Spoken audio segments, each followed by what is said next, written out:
हम जानेंगे कि बुखार किस किस वजह से होता है और इसके लिए आपको कौन सा टेस्ट कराना चाहिए। देखिए वैसे तो बुखार आने के कई सारे कारण होते हैं और हमें पता नहीं होता है और इसके लिए हम मेडिसिन खाते रहते हैं, लेकिन हमें इसका सही कॉज पता होना चाहिए। तो आज की वीडियो में हम आपको एक ऐसा टेस्ट बताने वाले हैं जिससे आपको बुखार आने का बिल्कुल सही कारण पता चल जाएगा। तो पहले हम जान लेते हैं कि बुखार क्या होता है। देखिए जब भी हमारे बॉडी का टेम्परेचर बढ़ जाता है, यानी कि सामान्य से ज़्यादा हो जाता है, तो हम उसे बुखार कहते हैं। तो आप सभी जानते होंगे कि नॉर्मली हमारी बॉडी का टेम्परेचर 98.6 होता है, यानी कि 98.6 फ़ारेनहाइट होता है जब हमें बुखार नहीं होता है। लेकिन जब ये इससे ज़्यादा हो जाता है तो हम उसे बुखार कहते हैं और इस समय हमें हल्का बुखार होता है। लेकिन यदि ये 103 या 104 हो जाता है तो हम उसे हाई फीवर यानी कि ज़्यादा बुखार कहते हैं। इसके अलावा यदि ये 105 या फिर 106 हो जाता है तो हम इसे वेरी हाई फीवर यानी कि इस पेशेंट को बहुत ज़्यादा बुखार है। और यदि ये 106 से भी ज़्यादा हो जाता है तो हम इसे हाइपर पायरेक्सिया कहते हैं और ये बहुत ही डेंजरस कंडीशन होती है। तो आप सभी जानते होंगे कि हमारी बॉडी में टेम्परेचर को कैलकुलेट करने के लिए मेनली 4 रूट्स का यूज़ किया जाता है। इसमें पहला है ओरल, यानी कि इसमें हमारी जीभ के नीचे थर्मामीटर रखा जाता है और हमारा टेम्परेचर देखा जाता है। इसके अलावा दूसरा होता है अंडर आर्म, हमारे अंडर आर्म में भी थर्मामीटर रखा जाता है, हमारा टेम्परेचर देखा जाता है। इसके अलावा रेक्टल में एंड कान में, यानी कि ईयर में। तो हम इन चारों माध्यम से अपने टेम्परेचर को देख सकते हैं कि कितना है। तो इनमें थोड़ा थोड़ा अंतर होता है, तो वो भी आपको पता होना चाहिए।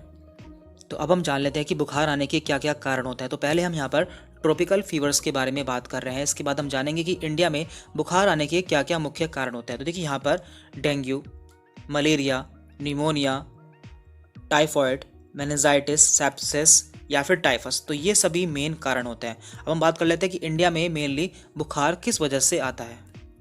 तो देखिए हमारे इंडिया में बुखार आने के मुख्य 3 रीज़न होते हैं। पहला डेंगू, दूसरा मलेरिया और तीसरा टाइफाइड। तो यदि किसी को बुखार आता है तो या तो उसे डेंगू होगा या मलेरिया होगा या फिर टाइफाइड होगा।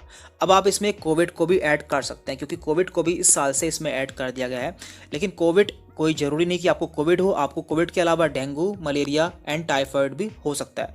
तो इसके लिए एक टेस्ट होता है, वो भी हम आपको इस वीडियो में बताने वाले हैं। और देखिए इन तीनों में से मलेरिया और डेंगू मच्छर के काटने से होता है और इनके बुखार में कुछ अंतर होता है। तो हम पहले उसके बारे में भी जान लेते हैं कि यदि आपको मलेरिया है या डेंगू है तो आप उसे कैसे पहचान सकते हैं। और देखिए डेंगू एंड मलेरिया में कुछ अंतर होते हैं, ये भी आपको पता होना चाहिए।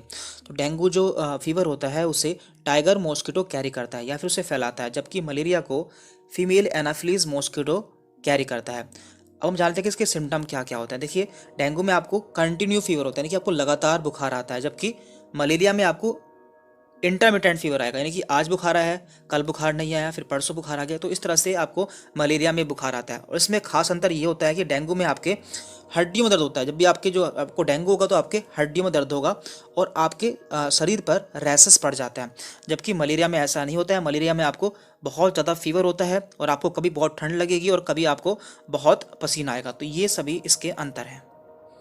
तो अब हम जान लेते हैं कि इसके लिए हमें कौन सा टेस्ट कराना चाहिए। तो देखिए इस टेस्ट का नाम होता है फीवर प्रोफाइल टेस्ट। इसमें आपके फीवर के जो कारण होते हैं वो सभी आ जाते हैं, जैसे कि आपका malarial antigen, typhoid test and complete haemogram.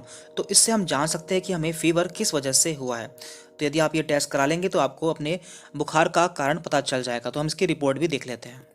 तो देखिए जब भी आप ये टेस्ट कराएंगे तो आपको 3 तरह की रिपोर्ट मिलेंगी। तो पहली रिपोर्ट होगी उसमें CBC यानी कि कंप्लीट ब्लड काउंट। तो इसमें हम क्या क्या देखते हैं, इसमें हम देखते हैं कि हमारे जो न्यूट्रोफिल्स हैं, लिम्फोसाइट है, मोनोसाइट हैं, इंसोनोफिल्स हैं, इनकी संख्या क्या है, यानी कि ये घटे बड़े तो नहीं हैं। इसके अलावा हम देखते हैं यहाँ पर हमारी प्लेटलेट्स कितनी हैं। यदि हमारी प्लेटलेट्स कम हो जाती है तो मीन्स हमें या तो डेंगू हुआ है या फिर टाइफाइड हुआ है, तो उससे हम जान सकते हैं। देन हमारा अगला टेस्ट होता है विडाल टेस्ट, जो कि टाइफाइड के लिए किया जाता है। तो इसमें कई तरह की स्टेन होती है, जैसे कि S typhi O, typhi H, S paratyphi A and S paratyphi B. तो यहाँ पर रिजल्ट आया है निगेटिव, यानी कि इन्हें टाइफाइड नहीं है। और इस रिपोर्ट को हम कैसे देखते हैं इसके लिए हम अलग से वीडियो अपलोड कर देंगे।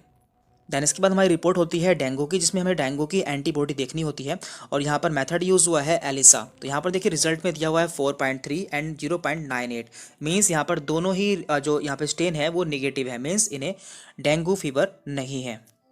और यहाँ पर हमारी लास्ट रिपोर्ट है मलेरिया की, जिसके लिए हमें ब्लड स्मीयर कराना होता है। तो यहाँ पर दिया हुआ है पैरासाइट में डिटेक्टेड, मीन्स इसमें पैरासाइट मिला है जो कि है प्लाज्मोडियम वाइवेक्स, यानी कि इस पेशेंट को मलेरिया है और यहाँ पर इनका प्लेटलेट काउंट भी दिया हुआ है। तो इस तरह से आप जान पाएंगे कि आपको इनमें से कौन सा डिसीज़ है या फिर इनमें से कौन सा इन्फेक्शन हुआ है, जिससे आप उसी के अकॉर्डिंग अपना ट्रीटमेंट कर सकें और आपको जल्द ही आराम मिल जाए। तो इस वीडियो में इतना ही था।